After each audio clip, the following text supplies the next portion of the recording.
안녕하세요. 오늘 이 영상에서는 타임랩스를 어떻게 촬영하는지, 촬영한 결과물로 영상은 어떻게 만드는지, 그리고 타임랩스를 촬영할 때 몇 가지 팁들을 알려드리도록 하겠습니다. 오늘 이 짧은 영상에 많은 것들을 알려드릴 거기 때문에 말이 좀 빠를 수 있으니까 잘 따라오시면 좋을 것 같습니다. 간략하게 목차부터 설명해드리자면, 첫 번째로 타임랩스란 무엇인가, 두 번째로 핸드폰으로 촬영한 타임랩스와 영상 빨리 감기와의 차이점, 세 번째로 촬영 준비 단계 및 촬영이 있겠고, 네 번째로 영상을 출력하는 후보정 작업이 있고, 마지막으로는 몇 가지 간단한 팁들을 알려드리도록 하겠습니다. 첫 번째로 타임랩스란 무엇인가에 대해서 짚고 넘어가겠는데, 이제 사전적인 의미로는 이런 의미들이 있습니다. 근데 간략하게 요약하자면, 시간이 압축된 영상이라고 말씀을 드릴 수 있고, 조금 더 요약을 하자면 영상을 빨리 감기했다라고 보시면 됩니다. 두 번째로 핸드폰으로 촬영한 타임랩스와 이제 영상의 빨리 감기가 이제 카메라 타임랩스와 어떻게 다른지 좀 설명을 해드리자면, 지금 보시는 영상처럼 자동차 빛의 잔상이라던가 이제 별들의 움직임, 이런 것들을 핸드폰이나 영상에서는 굉장히 찍기가 어렵다는 점입니다. 세 번째, 촬영 준비 및 촬영 단계가 있는데, 먼저 핸드폰으로 찍는다고 가정을 하면 핸드폰을 준비해야 되고요. 그리고 삼각대도 준비해야 됩니다. 근데 나는 삼각대가 없는데? 라고 하시는 분들은 1,000원이 가치 있는 그곳에 가셔서 저렴한 핸드폰용 삼각대를 구매하시면 됩니다. 굳이 삼각대를 사지 않아도 핸드폰만 고정할 수 있다면 이런 것들을 사용하셔도 됩니다. 그리고 카메라로 촬영하실 분들은 카메라와 삼각대, 그리고 인터벌 릴리즈를 반드시 준비해 주셔야 됩니다. 그리고 이것들이 준비됐으면 이제 프로그램들, LR 타임랩스, 라이트룸, 프리미어 프로들을 준비해 주시면 됩니다. 링크는 아래에 첨부해 드릴 테니까 참고하시면 될 것 같아요. 이렇게 촬영 준비를 마치신 후에 이제 어디 가서 촬영을 할지 정하신 다음에 이제 그곳에 가셔서 삼각대를 펼치고 이제 구도를 잡은 다음에는 이제 카메라를 인터벌 릴리즈와 어플리케이션을 이용하여서 세팅에 들어갑니다.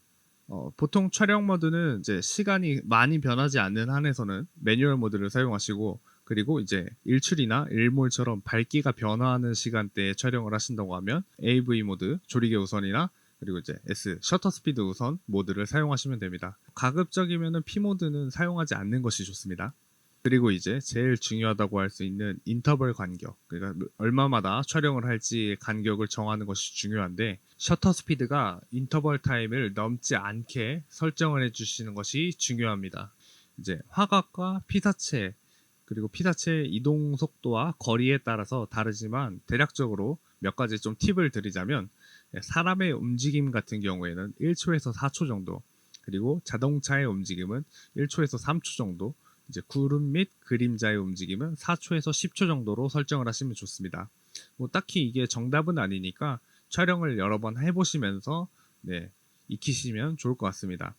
그 다음에 내가 몇 장을 찍을 건지를 정해야 되는데, 보통 1초에 30프레임의 영상이라고 가정을 했을 때 30장을 찍게 되면 1초짜리 타임랩스가 만들어지기 때문에 내가 만들 타임랩스의 길이 몇 초인지 고려해서 몇 장을 찍을 건지 계산하면 됩니다. 예를 들자면 구름의 움직임을 7초마다 한 장씩 찍으려고 하는데 30프레임인 15초짜리 영상이 필요하다고 하면 촬영하는 데 걸리는 시간은 7초 곱하기 30프레임 곱하기 15초 해서 총 3150초, 즉 52분 30초가 필요하다는 말입니다. 이게 촬영하는 데 걸리는 시간이에요.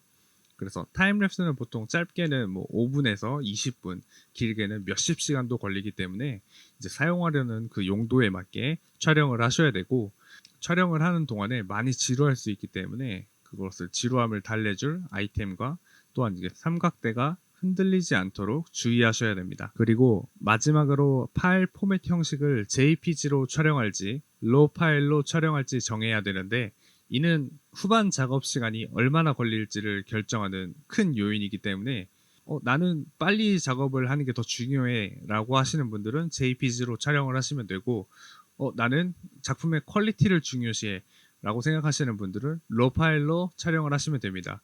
그리고 가급적이면은 DSLR로 촬영하시는 분들은 RAW 파일로 촬영을 하시는 것이 좋습니다. 왜냐하면 JPG로 찍은 거는 플리커를 제어를 할 수가 없어요.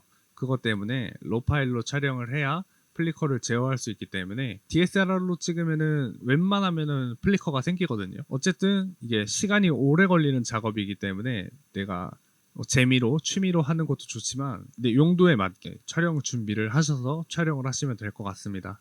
네, 다음은 후보정 작업입니다. 자, 라이트룸과 프리미어 프로 그리고 LR 타임랩스가 설치가 완료가 되면 이제 LR 타임랩스를 먼저 켜줍니다. LR 타임랩스를 처음에 설치하고 켜게 되면 DNG 컨버터를 설치해 달라는 메시지가 떠요. 이제 그 메시지에 떠 있는 링크를 따라서 DNG 컨버터 최신 버전을 설치해 주시면 됩니다. 네, 그리고 이제 LR 타임랩스를 켜게 되면 이제 사진이 저장되어 있는 경로, 제가 아까 말씀드렸다시피 한글 경로를 인식하지 못하기 때문에 경로를 영어로 이름을 지정해 주시고 클릭을 해주시면 알아서 그 안에 있는 사진들을 읽습니다. 그 안에 있는 내부 폴더에 있는 사진까지 읽지는 않아요. 사진을 불러와서 읽으면서 이제 그 사진들의 밝기를 이렇게 체크를 합니다. 여기 보이는 맨 처음에 있는 프리뷰 룸이라고 되어 있는 요게 사진의 밝기예요.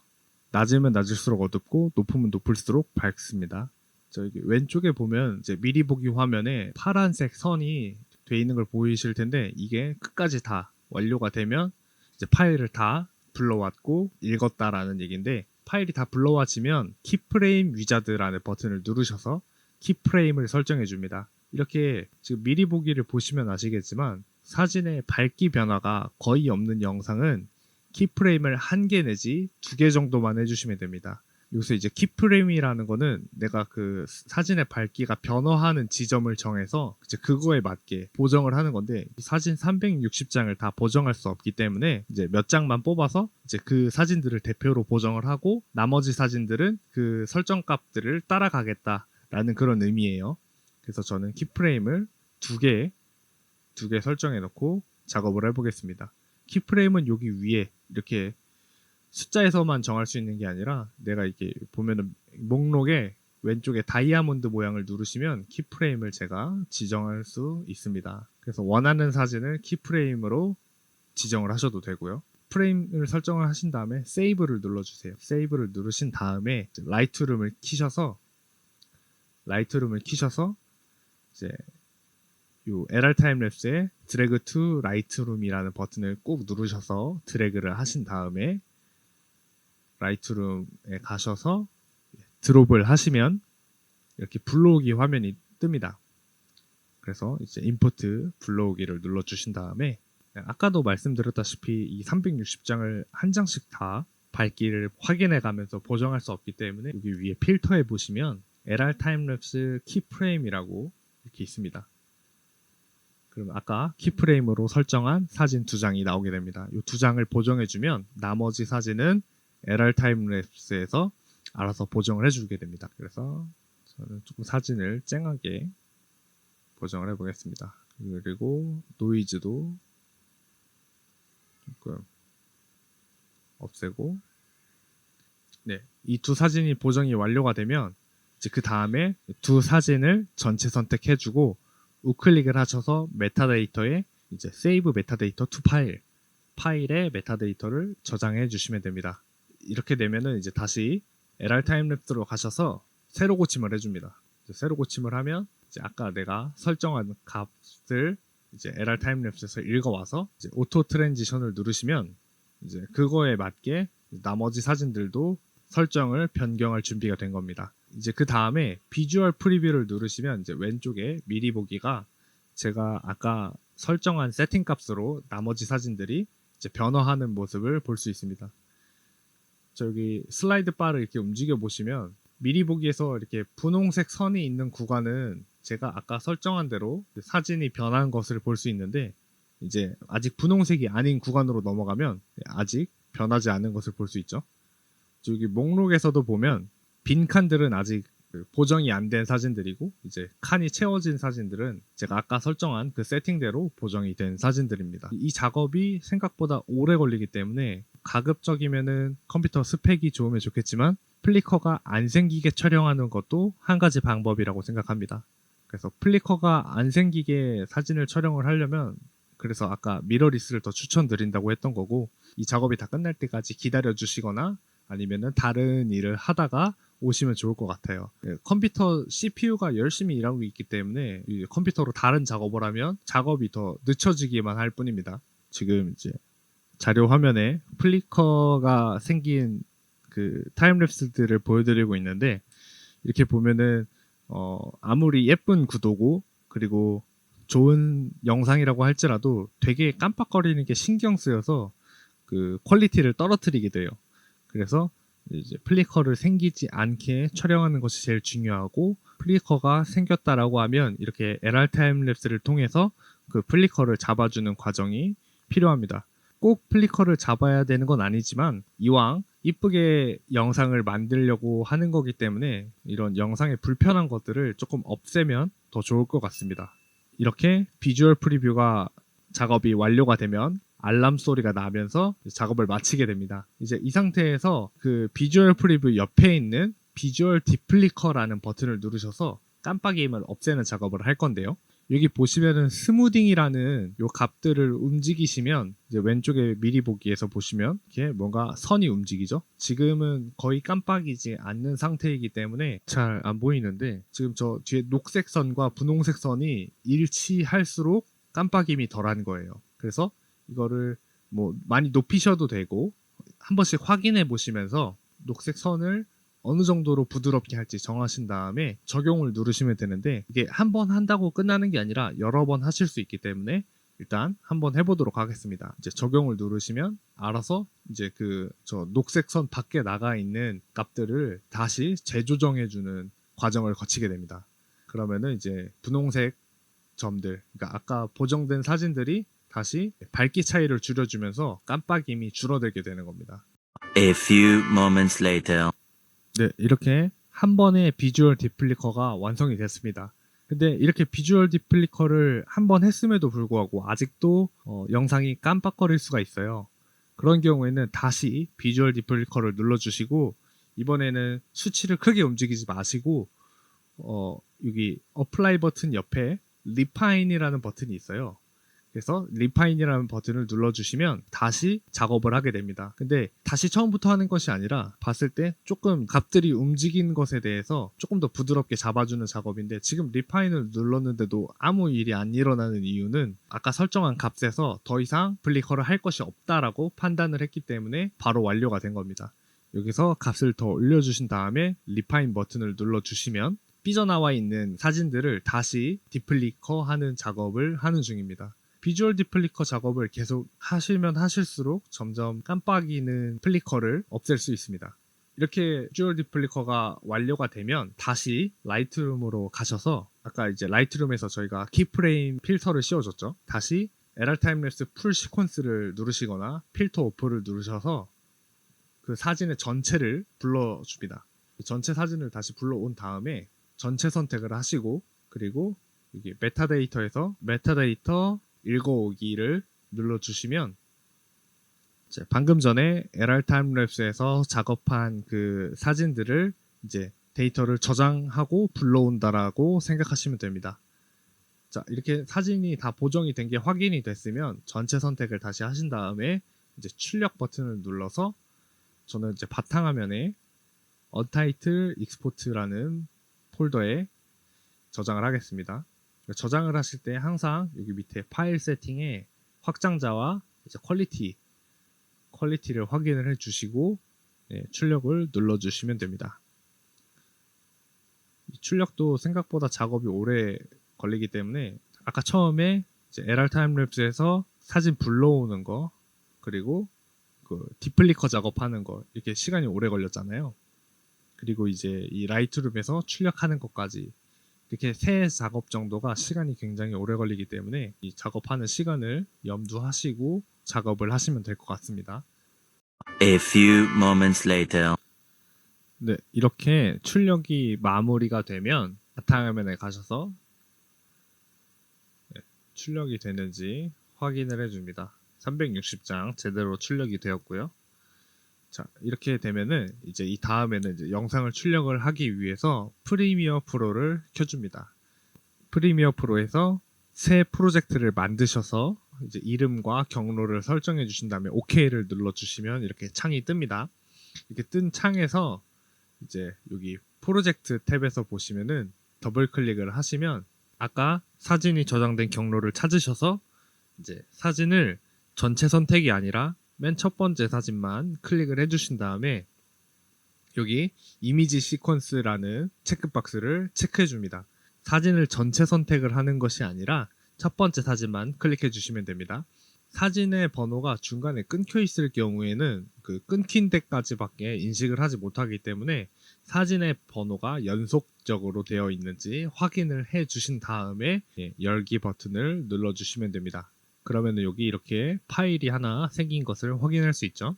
그 다음에 우클릭을 하신 다음에 New 아이템에서 시퀀스를 누르시고 시퀀스를 만들어 줍니다. 시퀀스는 이제 여러 가지 만드는 방법이 있는데 오늘은 이제 30프레임, 기본적인 30프레임짜리 영상을 만드는 방법을 알려드리도록 하겠습니다. 네, 이렇게 시퀀스를 새로 만들었고요. 이제 만들어진 시퀀스에 아까 불러온 그 영상을 끌어다 놓는데 이제 끌어다 놓으면 사진은 이제 시퀀스보다 해상도가 아마 높을 거예요. 그렇기 때문에 시퀀스 설정을 바꿀 거냐라고 이렇게 물어보는데 그러지 않고 킵을 눌러서 세팅을 유지해 주겠습니다. 그럼 여기 이렇게 클립이 생긴 게 보이시죠? 네, 클립이 생긴 게 보이시죠? 근데 지금 아까 사진의 해상도가 시퀀스 해상도보다 높기 때문에 클립을 우클릭을 하시고 스케일 to 프레임 사이즈를 눌러주시면 사진의 크기가 시퀀스의 크기에 맞게 줄어들게 됩니다. 이게 지금 사진 해상도가 굉장히 높기 때문에 아마 잘 재생이 안 될 거예요. 자, 그 다음에는 이제 출력을 해주시면 됩니다. 이제 여기다가 이제 오디오, 음악을 집어넣으셔서 출력을 하셔도 되는데 저는 일단 그냥 출력해 보겠습니다. 컨트롤 M을 누르시고요. 그 다음에 경로와 이름을 설정해 주신 다음에 익스포트를 눌러 주시면 됩니다. 기본적으로 프리셋을 건들지 않으신다면 이제 기본적인 시퀀스 세팅에 맞게 영상이 출력이 됩니다.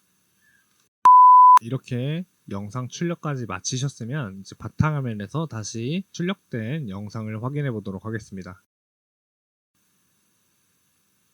네, 잘 나오고 있는 걸 확인할 수 있죠? 네. 근데 이렇게 하다 보면은 이제 타임랩스를 촬영하다 보면 본의치 않게 나는 흔들리지 않았다라고 생각할 수 있는데 흔들린 영상이 생길 수 있어요. 그런 경우에는 이제 프리미어 프로에서 먼저 이펙트 패널에 가셔서 WARP 워프라고 검색을 하시면 보시면 워프 스테빌라이저라고 있어요. 이제 워프 스테빌라이저를 아까 그 영상 클립에다가 이렇게 끌어다가 드래그 앤 드롭 하시면 Analyzing in Background라는 이렇게 문구가 뜨면서 이제 흔들림을 보정해주는 작업을 합니다. 이 워프 스테빌라이저 같은 경우에는 자세한 설명을 다른 유튜브 영상들을 보시면서 찾아보시면 더 정교하게 흔들림을 보정할 수 있을 것 같습니다. 지금 여기 이펙트 컨트롤 패널에 보시면 이제 이 워프 스테빌라이저가 얼마나 남았는지 어느 정도 진행되고 있는지 이렇게 퍼센트랑 몇 프레임 남았는지 몇 프레임 진행했는지 이렇게 시간이 나오게 됩니다. 이걸 보시면서 작업을 하시면 좋을 것 같습니다. 이렇게 스테빌라이징이 됐다는 문구가 뜨면서 완료가 됐습니다. 이제 이 상태에서 다시 아까 했던 방식대로 컨트롤 M 눌러주시고 파일 이름 정하시고 출력을 눌러주시면 됩니다. 이렇게 출력이 완료가 됐으면은 다시 이제 바탕화면에 가셔서 파일을 열고 한번 확인을 해보도록 하겠습니다. 아까보다 흔들림이 많이 없어진 것이 보이실 겁니다. 이제 비교 영상도 남겨드릴게요.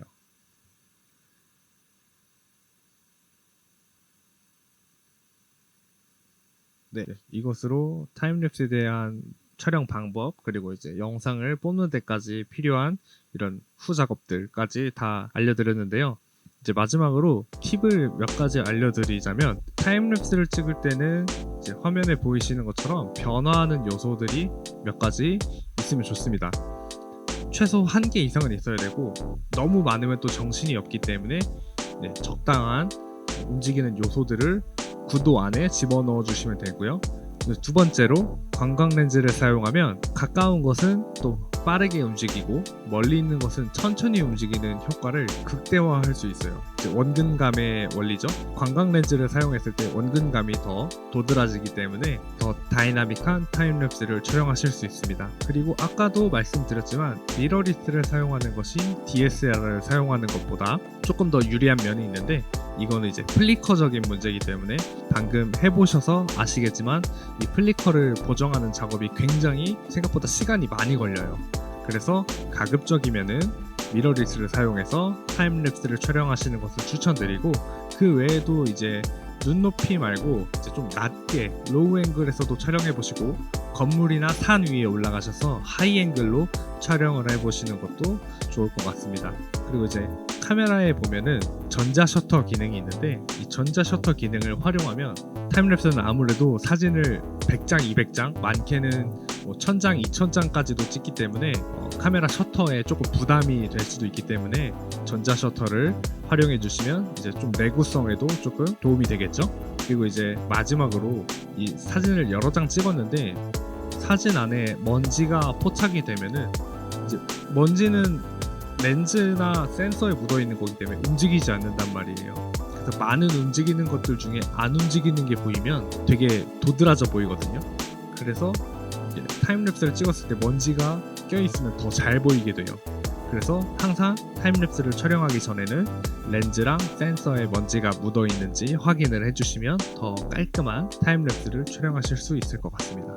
네, 이렇게 긴 영상을 보시느라 고생이 많으셨고요. 네, 좋은 사진, 좋은 타임랩스를 건지시기를 바랍니다. 질문하실 내용이나 아니면 조금 수정했으면 좋겠다 싶은 내용이 있으시면 댓글에 남겨주시기 바랍니다. 네, 그럼 다들 수고하셨습니다.